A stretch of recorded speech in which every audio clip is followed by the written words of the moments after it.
노아와 그 가족들은 성경을 통해서 정확하게 한번 계산을 해보면 1년하고도 17일 만에 방주에서 나오게 됩니다. 여러분, 방주 안에서의 생활은 결코 천국 생활이 아니었다고 이미 말씀을 드렸습니다. 방주는 높은 파도에 뒤집어질 듯이 요동을 치고 또 이 방주 안은 어두컴컴합니다. 무엇보다 수많은 동물들과 함께 생활해야 했기 때문에 각종 동물의 울음소리나 또 1년 동안 굶고 지낼 수는 없잖아요. 그러니까 그 많은 동물들에게 먹이도 먹여야 합니다. 먹고만 삽니까? 싸야죠. 그러니까 또 수시로 싸대는 이 똥오줌, 그 냄새들이 방주 안에는 가득했을 것입니다. 물론 창조과학을 연구하시는 분들에 따르면 동물들이 일종의 가수면 상태에 있었기 때문에 이 먹고 마시고 싸는 것이 최소화되었을 거라고 이렇게 말들을 하시지만, 여러분, 그게 결코 만만한 생활은 아니죠. 그리고 무엇보다 답답한 것은 방주 안에서 언제 밖으로 나가야 될지를 모른다는 것입니다. 그게 사람을 힘들게 하는 것이죠. 이게 기간이 정해져 있다면 사람이 이 남은 날짜라도 세가면서 1년 남았네, 오늘 364일이네, 이렇게 날짜라도 세가면서 기다리면서 인내하지 않겠습니까? 우리 남성분들이 군대에 입대하면 그렇게 시간이 안 가요. 그만큼 군대 생활이 힘들다는 뜻이죠. 그런데 군에서 흔히 하는 말이 있습니다. 그래도 국방부 시계는 돌아간다. 무슨 말입니까? 저녁 날은 정해져 있고 참고 인내하고 기다리다 보면 그날이 온다, 그런 의미죠. 근데 이 방주 생활은 나가는 날이 정해져 있지 않았어요. 하나님이 이날 너 나오게 할 거다 이렇게 말씀해 주지 않으셨습니다. 그러니까 노아와 그 가족들의 입장에서는 이 고통의 시간이 언제 끝나는지를 전혀 모르는 거예요. 그러니까 이 모든 상황들을 고려해 본다면 사실 정신 이상에 빠져도 이상하지 않을 만큼 이 방주 안에서의 생활은 참 괴로웠다는 것입니다. 그런데 성경 어디에도 노아의 가족들 중에 정신 이상에 빠진 사람이 있다는 기록이 없습니다. 그 이유는 하나님께서 이 노아의 방주를 설계하실 때 그 안에서 생활하게 될 이 노아의 가족들을 위해서 특별한 구조로 설계하셨기 때문입니다. 어떤 구조입니까? 창세기 6장 16절을 보면 거기에 창을 내되 위에서부터 한 규빗에 내고 그 문은 옆으로 내고 상중하 3층으로 할지니라. 이 하나님께서 노아에게 지붕에서부터 한 규빗 밑에, 그러니까 한 규빗은 대략 45cm 정도 되거든요. 이 지붕에서부터 한 규빗 밑에다가 창을 내게 하셨습니다. 이 방주는 전체적으로 대략 높이가 한 15m 정도 되는데, 그러니까 거의 이 15m 쪽에서 지붕에서 45cm 아래니까 거의 그 창문을 향해서만은 뭐만 보이는 거예요? 하늘만 보이는 것입니다. 이 창문을 향해서 이 노아의 가족들은 그저 하늘만 보는 거예요. 그러니까 하나님은 노아와 그의 가족들이 방주 안에서 힘들고 어려운 생활을 하게 하실 때 오직 하늘을 향해 난 창을 통해서 하나님만을 바라보게 하셨다는 거예요. 하나님께 시선을 고정하게 하셨다는 것입니다. 이것이 노아와 그의 가족들이 방주 안에서 받았던 믿음의 훈련이었습니다. 그것은 이스라엘 백성들이 광야 40년 동안에 받았던 훈련과 똑같은 훈련이었어요. 이스라엘 백성들이 하나님과 동행하기 위해서 계속해서 하나님의 임재의 상징인 이 구름 기둥과 불 기둥을 주시해야만 했습니다. 계속해서 하나님께 시선을 고정해야 했어요. 만약에 하나님께서요 방주에 창을 내실 때 우리가 일반적으로 이용하는 비행기나 배처럼 바로 이렇게 내 눈높이에다가 그렇게 창을 내셨다면 노아와 그의 가족들은 홍수로 인해 사람들이 죽어가는 모습들을 다 보게 됐을 겁니다. 그것만으로도 여러분 큰 트라우마죠. 그리고 또한 1년 365일이 넘는 시간 동안에 배는 이 물 위를 이렇게 다니면서, 또 아라라산에 정박한 시간이 있었죠.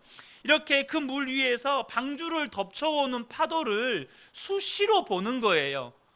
야, 이번에는 진짜 뒤집어질지도 모르겠다. 이게 여러분 5개월 동안 계속되는 거예요. 5개월 동안. 만약에 그런 상태였다면 노아의 방주에서 이 가족들이 내릴 때쯤이면 아마 대부분의 이 노아 가족들이 신경쇠약증이나 우울증이나 아니면 불안장애에 걸렸을 거예요. 그러나 그들은 그 힘든 방주 안에서 하나님께 시선을 고정했더니 그 방주 안에서의 생활을 넉넉히 이겨낸 것입니다. 우리는 여기에서 또 다른 하나님의 계획을 하나 발견하게 됩니다. 사실 여러분, 비는 40일 동안만 내렸어요. 그러니까 이 40일 동안에 심판받을 인간들은 다 죽었어요. 그러니까 40일 안에 모든 인간들은 다 죽었습니다. 노아와 그 가족들을 빼고요. 그런데도 하나님은 방주가 150일 동안 이 성난 물 위를 떠다니게 하세요. 또 150일이 지나고 방주가 아라랏산에 머물렀을 때 또 하나님은 즉시 그냥 홍해를 가르신 것처럼 바람을 불게 하셔서 즉시 그냥 땅을 마르게 하실 수도 있는데, 또 7개월을 이 아라랏산 안에 이 정박해 있는 방주 안에서 머물게 하십니다. 여러분, 홍수의 목적이 단순히 심판이 전부였다면 노아와 그의 가족들은 인류가 다 죽은 다음에, 40일이면 다 죽거든요. 다 죽은 다음에 즉시 방주에서 나오게 하셨어야 했어요. 오직 심판이 목적이었다면. 그런데 하나님은 하나님의 심판이 홍수 심판으로 모든 인류가 다 죽었는데도 노아와 그의 가족들은 이 방주 안에서 1년이 넘는 시간 동안을 그냥 주구장창 머물게 하셨다는 거예요. 뭐 때문일까요? 바로 노아와 그의 가족들의 믿음의 훈련을 위함이었다는 것입니다. 노아와 그의 가족들로 하여금 하나님을 바라보는 시선을 고정시키는 그런 훈련의 시간이었다는 거예요. 왜 그렇습니까? 하나님은 하나님을 향해 시선을 고정시키는 사람을 통해서만 하나님의 새로운 역사를 일으키실 수 있기 때문입니다. 하나님을 바라보는 사람들만을 통해서, 하나님을 바라보는 사람만을 통해서 하나님은 역사하실 수가 있기 때문이에요. 그래서 성경을 보면 하나님이 택하신 믿음의 사람들은 한결같이 믿음의 훈련을 받습니다. 그래서 모세도 40년 동안 미디안 광야 속에서 훈련을 받아요. 요셉도 종살이, 옥살이를 통해서 여러분 훈련을 받습니다. 다윗도 10년이 넘는 시간 동안 사울왕에게 이리저리 쫓겨다니면서 죽음의 위험을 겪으면서 훈련을 받습니다. 사도 바울도 다메섹에서 예수님을 만났지만 그 16년의 시간 동안, 그 이후로 16년 동안 아라비아 광야와 고향 다소의 칩거 생활을 통해서 훈련을 받습니다. 그러니까 하나님이 택하신 믿음의 사람들은 하나님께서 한결같이 믿음의 훈련을 시키셨다는 거예요. 그러므로 저와 여러분이 세상을 살아갈 때 내 뜻대로 되지 않는 것이 더 큰 하나님의 은혜일 수 있는 이유가 바로 여기에 있어요. 우리는 내가 원하는 대로 되어지면 참 좋을 거라고 생각해요. 물론 좋죠. 내가 원하는 대로 계획들이 술술 풀리고, 내가 원하는 대로 자녀들의 앞길이 막 열리고, 내가 원하는 대로 사업이 막 확장이 되고, 얼마나 좋습니까? 그런데 하나님의 계획에는 우리의 계획과 좀 다른 게 있어요. 하나님의 계획에는 우리를 믿음의 사람을 만드시고 하나님을 바라보는 사람을 만드셔야 하기 때문에 우리의 계획을 막으실 때가 참 많아요. 사도행전 16장 6절에서 10절을 보면 사도 바울이 2차 전도 여행을 갈 때 계획을 다시 아시아 방향으로, 소아시아 방향으로 가는 것으로 계획을 세웠어요. 그런데 하나님의 계획은 거기에 있지 않았습니다. 6절을 보면 성령이 아시아에서 말씀을 전하지 못하게 하시거늘 그들이 부르기아와 갈라디아 땅으로 다녀가 무시아 앞에 이르러 비두니아로 가고자 애쓰되 계속해서 아시아로 방향을 잡고 사도 바울은 나가려고 했어요. 그런데 예수의 영이 허락하지 아니하시는지라 무시아를 지나 드로아로 내려갔는데 밤에 환상이 바울에게 보이니 마게도냐 사람 하나가 서서 그에게 청하여 이르되 마게도냐로 건너와서 우리를 도우라 하거늘 바울이 그 환상을 보았을 때 우리가 곧 마게도냐로 떠나기를 힘쓰니 이는 하나님이 저 사람들에게 복음을 전하라고 우리를 부르신 줄로 인정함이러라. 여러분, 사도 바울은 아시아로 가서 복음을 전할 계획을 세웠지만 자꾸 일이 계획대로 되지 않는 정말 답답한 상황을 경험하게 됩니다. 자꾸 앞길이 막히는 거예요. 자꾸 계획이 무산되는 겁니다. 그런데 밤에 하나님께서 환상으로 마게도냐 사람을 보여주시면서 그를 마게도냐로 오라는 하나님의 음성을 듣게 돼요. 그것이 하나님의 인도하심인 줄 깨닫고 발걸음을 마게도냐로 돌이키게 됩니다. 그런데 여러분, 사도 바울이 하나님의 계획대로 하나님의 인도하신 대로 그 발걸음을 마게도냐로 돌이켰을 때 사도 바울이 세웠던 2차 전도 여행의 계획보다 더 놀라운 유럽을 복음화시키는 하나님의 뜻이 이루어진 것입니다. 사도 바울을 싣고 간 배는 유럽을 싣고 간 배였다라고 말할 정도로 이 발걸음의 전환, 이 발걸음을 돌이킨 것이 여러분 유럽을 복음화시키는 여러분 시금석이 돼요. 자, 사랑하는 성도 여러분, 이렇게 일이 우리의 뜻대로 되지 않기 때문에 우리는 그분을 바라볼 수밖에 없고 그분을 향해서 우리의 시선을 강화시킬 수밖에 없는 것입니다. 그러므로 저와 여러분이 뜻과 계획대로 되지 않고 또 문제가 풀리지 않을 때 즉시 깨달으셔야 돼요. 여러분, 우리는 하나님의 자녀잖아요. 하나님이 우리의 인생의 주도권을 쥐고 계십니다. 그런데 내 뜻과 내 계획이 안 되고 뭔가 막히고 일이 풀리지 않아요. 그때 저와 여러분이 즉시 깨달으셔야 할 것이 하나님이 지금 나에게 하나님께 시선을 고정시키시려고 훈련시키고 계시는구나. 하나님만 바라보는 지금 훈련을 하라는 사인이구나. 이렇게 깨달으시고 즉시 하나님께 시선을 고정하셔야 돼요. 그래야 하나님이 나를 통해서 역사하실 수가 있는 거예요. 오늘 본문은 노아와 그의 가족들의 그 믿음의 훈련의 결과물을 잘 보여줍니다. 하나님께 시선을 고정시키는 이 믿음의 훈련 결과 노아가 어떤 사람이 되었느냐는 거예요. 그 첫 번째는 뭐냐면 하나님의 때를 기다리는 사람이 되었다는 것입니다. 여러분, 하나님의 때는 빠르거나 늦는 경우가 없습니다. 한치의 오차도 없이 가장 정확한 때에, 가장 좋은 때에, 가장 완벽한 때에 하나님의 뜻을 이루십니다.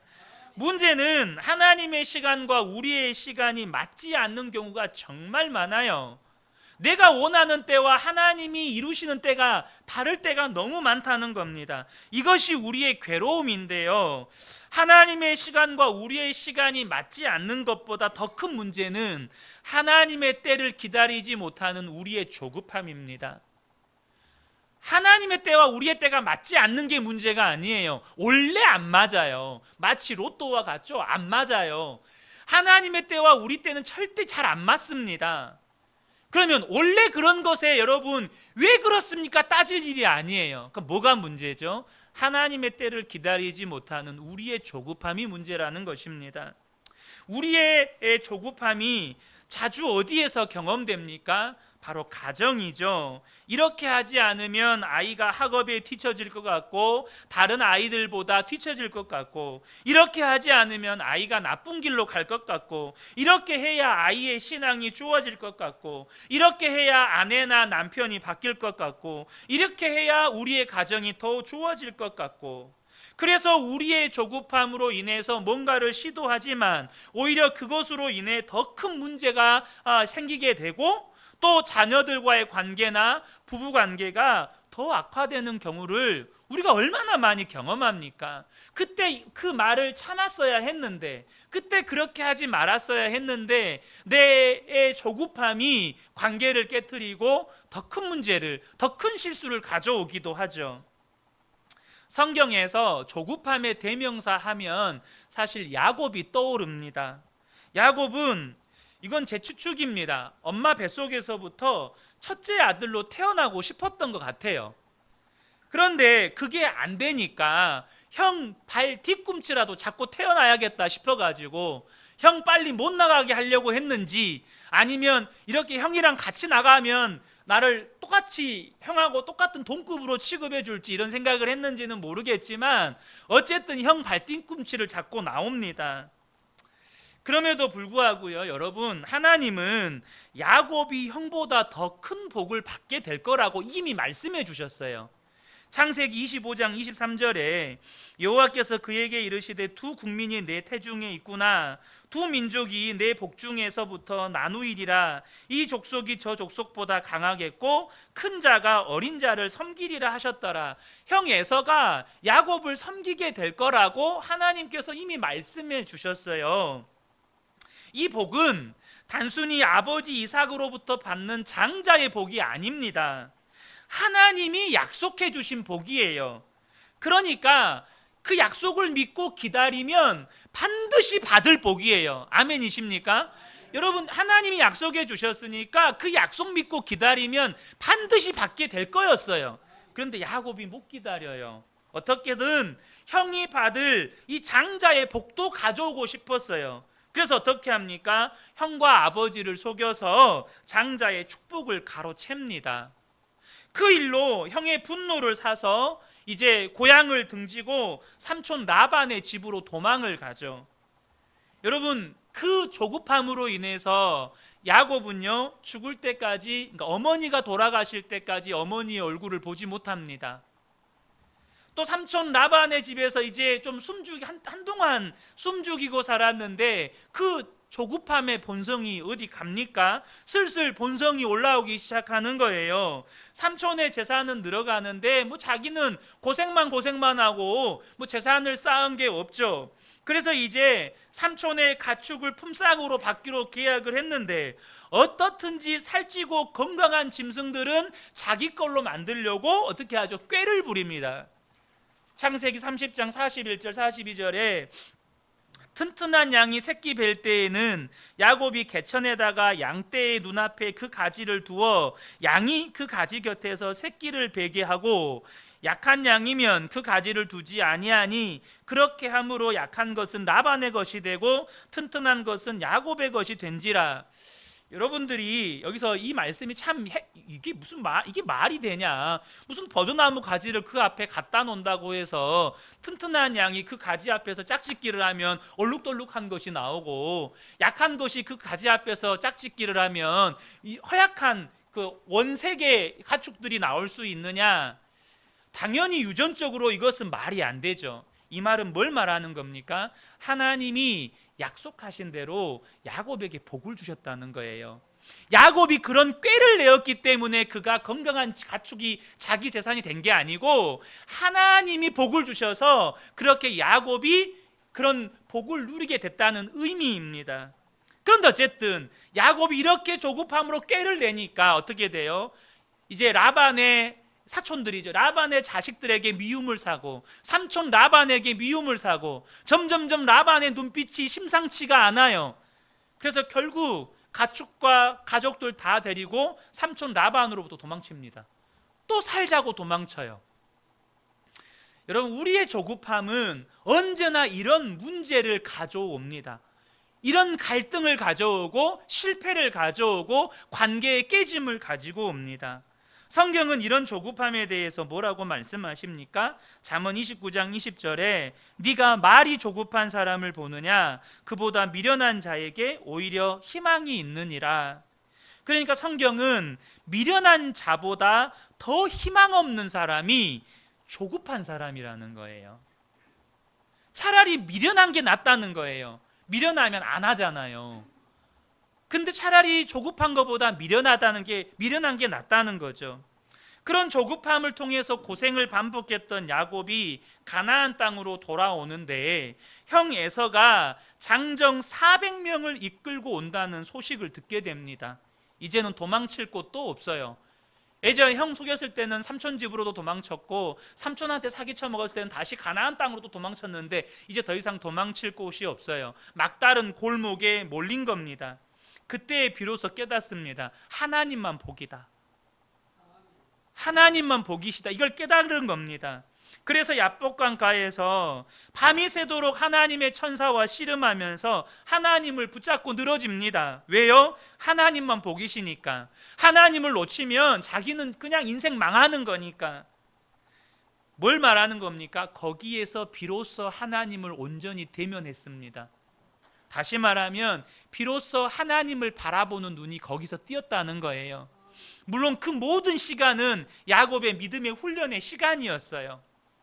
그 클라이막스가 이 야복강이에요. 창세기 32장 30절에 그러므로 야곱이 그곳의 이름을 브니엘이라 하였으니 그가 이르기를 내가 하나님과 대면하여 보았으나 내 생명이 보존되었다 함이더라. 거기서 누구를 봤어요? 하나님과 대면한 거예요. 드디어 야곱이 하나님을 온전히 바라볼 수 있는 믿음의 눈이 뜨인 거예요.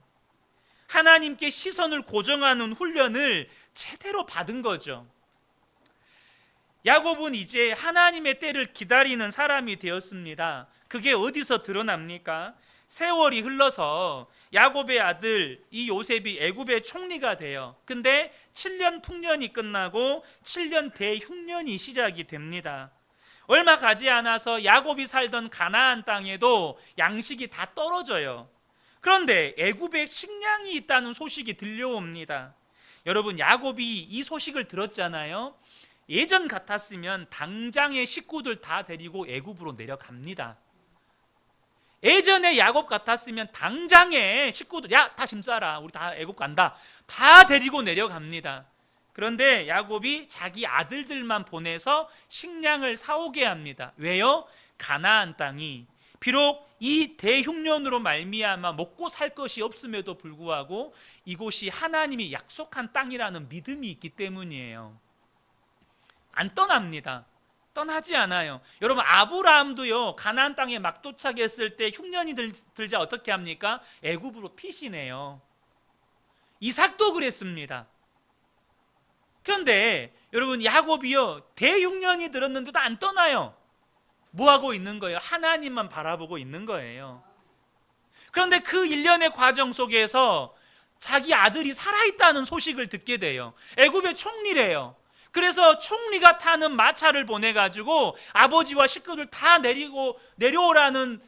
데려오라고 이 요셉이 말했다는 이야기를 듣게 됩니다. 그래도 바로 안 내려가요. 어떻게 합니까? 야곱이 브엘세바로 내려가서 하나님께 제사를 드립니다. 하나님의 말씀을 기다려요. 그는 여전히 하나님을 주목하고 있는 거예요. 여전히 하나님이 뭐라고 말씀하시나 하나님을 바라보고 있는 겁니다. 그날 밤에 하나님이 야곱에게 나타나십니다. 창세기 46장 1절에서 4절인데요. 이스라엘의 모든 소유를 이끌고 떠나 브엘세바에 이르러 그의 아버지 이삭의 하나님께 희생제사를 드리니 그 밤에 하나님이 이상 중에 이스라엘에게 나타나 이르시되 야곱아 야곱아 하시는지라. 야곱이 이르되 내가 여기 있나이다 하매 하나님이 이르시되 나는 하나님이라. 내 아버지의 하나님이니 애굽으로 내려가기를 두려워하지 말라. 내가 거기서 너로 큰 민족을 이루게 하리라. 내가 너와 함께 애굽으로 내려가겠고 반드시 너를 인도하여 다시 올라올 것이며 요셉이 그의 손으로 내 눈을 감기리라 하셨더라. 아멘. 야곱이요, 이제는 하나님의 때를 기다리는 사람이 된 거예요. 그 대흉년이 들었지만 가나안 땅 떠나지 않고 하나님만을 주목하고 바라보면서 기다립니다. 상황과 형편은 지금 애굽으로 내려가야 돼요. 심지어 요셉이 사람까지 보내서 내려오라고 이렇게 사인까지 줬어요. 근데도 이 야곱이요, 하나님의 말씀을 기다려요. 여러분, 야곱이 하나님의 때를 기다리는 사람이 된 겁니다. 노아와 그의 가족들도 이 노아의 방주 안에서 이 믿음의 훈련을 통해서 하나님이 그들을 방주 밖으로 나오라고 말씀하실 때까지 기다리는 사람이 된 거예요. 하나님이 이처럼 우리를 하나님의 때를 기다리는 사람으로 만드시려고 예수님과 동행하는 훈련, 예수님께 시선을 고정시키는 훈련을 계속 시키시는 거예요. 그리고 하나님의 때를 기다릴 줄 아는 사람, 그 사람들을 통해서 하나님의 역사를 이루어 가시는 것입니다. 두 번째는요, 주님의 뜻대로 사는 사람입니다. 노아와 그 가족들, 특별히 이 노아가 주님의 뜻대로 사는 사람이 되었어요. 우리식으로, 우리가 자주 사용하는 표현으로 하면 나는 죽고 예수로 사는 사람이 되었다는 것입니다. 지금 방주 밖으로 나오라는 주님의 말씀에 모든 훈련의 시간이 끝나고 드디어 노아와 그 가족들이 방주 밖으로 나옵니다. 그런데 여러분, 앞서 설명드린 것처럼 노아와 그 가족들은 1년이 넘는 시간 동안에 방주 안에 있어야만 했습니다. 이 방주 안에서의 생활은 너무너무 힘들었어요. 방주 밖에 있었더라면 가고 싶은 곳도 마음대로 갈 수 있고, 먹고 싶은 것대로 마음대로 먹을 수 있고, 하고 싶은 것 마음대로 할 수 있었겠죠. 물론 이 모든 홍수가 끝났을 때의 이야기입니다. 그런데 홍수가 끝났는데도 여전히 그들은 방주 안에 있어야 되는 거예요. 방주 안에서 그들이 마음대로 할 수 있는 게 아무것도 없어요. 그런 방주 생활이 끝나고 방주 밖으로 나왔습니다. 자, 여러분이 노아의 가족이라면 1년 17일 만에 방주 밖으로 먹고 싶은 것도 먹고 잠도 제대로 못 자고 씻지도 못하고 뭐 어디 구경도 못 다니고 그런 생활을 끝내고 방주 밖으로 딱 나왔어요. 뭐 하고 싶으세요? 지금 생각해보면 부끄러운 모습이지만 저는 군 전역 후에 한 달 동안 내 놀기만 했습니다. 너무너무 그냥 놀고 싶었어요. 한 달 동안 놀았어요. 그냥 어떤 분은 1년 동안 제대로 씻지 못했으니 뭐 오늘날 같으면 당장에 사우나로 달려가겠죠. 그러니까 노아의 식구들이 뭐 당장 막 강으로 뛰어가가지고 그 냄새 나는, 아마 그 온몸에 때가 상상을 못할 정도로 온몸에 때가 껴 있겠죠. 뭐 수염은 다 길어 있고 머리에는 뭐 까치 집에 무슨 새들이 이미 뭐 이렇게 이 새 둥지 틀었을 정도였을 거예요. 또 어떤 분은 1년 동안 뭐 먹고 싶은 거 제대로 먹었겠어요. 그러니까 제일 먹고 싶은 거 먹으러 가지 않겠어요? 제가 청소년들 데리고 해외 단기 선교를 가보면 1주, 2주밖에 안 되는 기간임에도 불구하고 한국 음식을 못 먹으니까요. 한국에 돌아오잖아요. 그럼 대부분의 이 청소년들이 다 김치찌개 아니면 된장찌개를 먹어요. 정말 한국 음식을 너무너무 먹고 싶어 해가지고 그걸 먹습니다.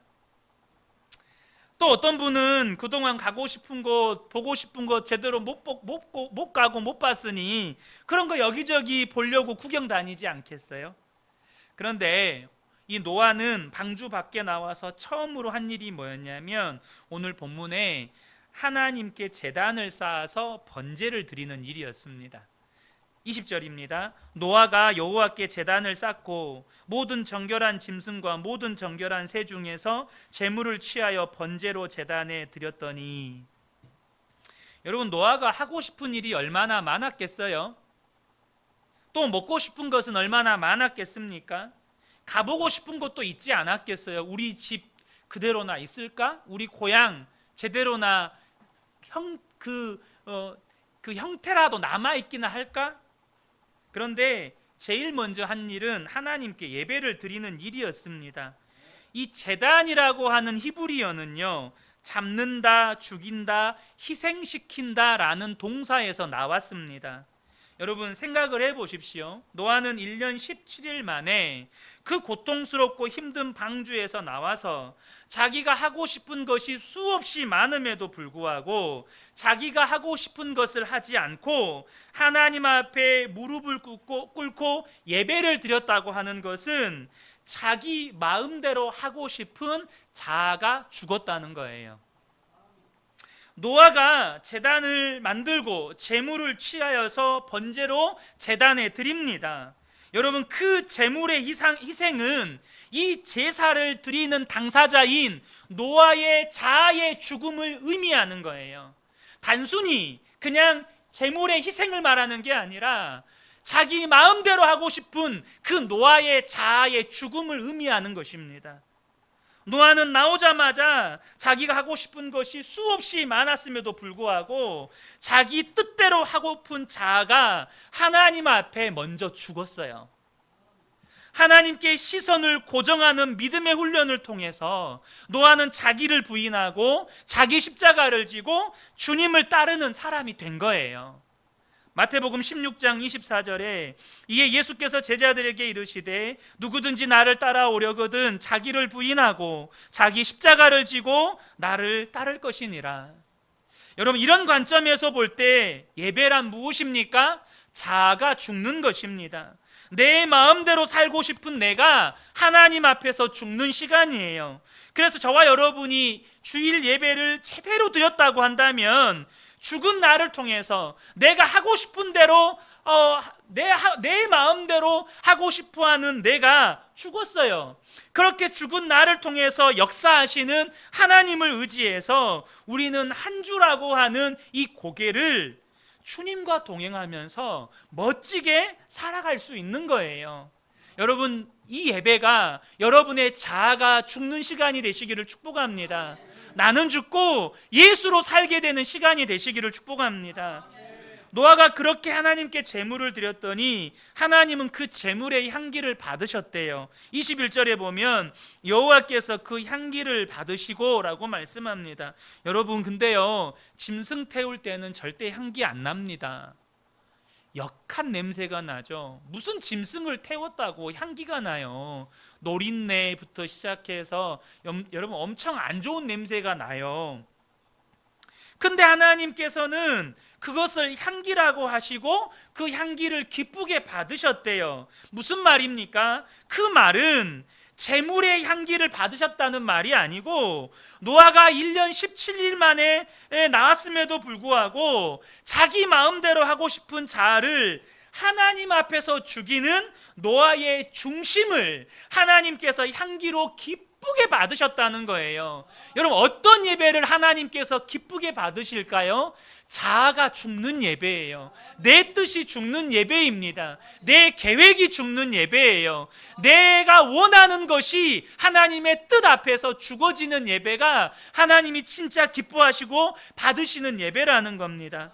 그리고 하시는 말씀이 있습니다. 21절 하반절에 그 중심에 이르시되 내가 다시는 사람으로 말미암아 땅을 저주하지 아니하리니 이는 사람의 마음이 계획하는 바가 어려서부터 악함이라. 내가 전에 행한 것 같이 모든 생물을 다시 멸하지 아니하리니. 지금 하나님께서 노아의 중심을 향기로 기쁘시게 받으시고 하나님의 마음을 돌이키십니다.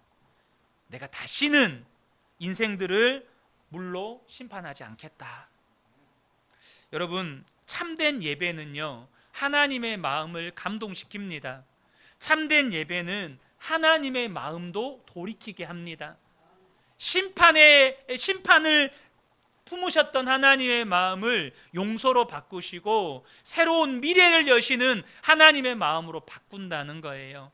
모세가 그랬잖아요. 참된 예배는 하나님께서 그렇게 하신다는 거예요. 특별히 여기에서 또 한 가지 우리가 여기서 나누지는 않았지만 하나님께서 이제 9장에 가면 노아와 언약을 세우시거든요. 여러분, 노아에게는요, 우리 PTSD라 그러나요? 외상 후 스트레스 장애 아마 생겼을 거예요. 뭐만 보면요, 구름만 보면. 이미 구름을 통해서 40일간의 폭우를 경험했거든요. 그러니까 노아는 이제는 구름만 보면 막 두려움이 몰려오는 거예요. 또 홍수가 일어나려나? 근데 하나님께서 구름 안에 뭘 감춰두시죠? 무지개를 감춰두십니다. 내가 다시는 너희들을 물로 심판하지 않을 거야. 여러분, 이 예배가 그렇게 하나님의 마음을 바꾸고 하나님의 마음을 돌이키게 만들었다는 겁니다. 사랑하는 성도 여러분, 저와 여러분이 하나님께 예배 드릴 때마다 하나님의 마음을 기쁘시게 하고 하나님의 마음을 돌이키게 만드는 그런 참된 예배가 되기를 축복합니다. 이렇게 해서 노아는 드디어 인류의 두 번째 시조가 됩니다. 첫 번째 시조는 누구였습니까? 아담이었죠. 그리고 노아로부터 다시 모든 인류가 시작이 돼요. 노아를 통해서 새로운 인류의 역사가 시작이 되는 겁니다. 노아로 인해서 새로운 미래가 펼쳐지는 것입니다. 그런데 우리가 마지막으로 한 가지 더 기억해야 될 것은 이 모든 것은 철저하게 어제의 결과였다는 거예요. 다시 말하면 노아가 하나님의 말씀에 철저하게 순종하여 방주를 짓고 방주에 올라타서도 오직 하나님만 바라보고 하나님을 향하여 시선을 강화시키는 그 믿음의 훈련의 결과로 말미암아서 노아가 하나님의 때를 기다리는 사람이 되고 오직 주님의 뜻대로 사는 사람이 되었을 때에 하나님께서 계획하셨던 새로운 미래를 노아가 실체로 경험하게 되는 거예요. 만약 노아가 하나님의 뜻에 순종하지 않았다면, 하나님을 바라보면서 하나님의 뜻을 기다리며 하나님의 뜻대로 살지 않았다면 그 미래는 결코 노아에게 주어지지 못합니다. 그러므로 사랑하는 성도 여러분, 저와 여러분이 지금부터라도 예수님만 바라보고 예수님께 순종하고 어떤 경우에도 예수님을 향하여서 나의 시선을 고정시키고 강화시키면서 주 예수님과 동행하게 될 때 하나님께서 우리에게 주시려는 그 미래는, 하나님께서 우리에게 주시는 그 평안과 희망은 우리의 삶의 오늘의 실체가 된다는 거예요. 여러분, 그 핵심은 우리가 주님을 바라보는 것에 있습니다. 사랑하는 성도 여러분, 그러므로 저와 여러분, 우리 모든 성도님들이 오늘도 주님만 바라보며 살게 되시기를 축복합니다. 이 한 주간 어떤 일이 있든지 주님께 시선을 고정하게 되시기를 축복합니다. 저와 여러분을 통해서 하나님의 뜻과 계획이 온전히 이루어지게 되시기를 예수님의 이름으로 축복합니다. 아멘.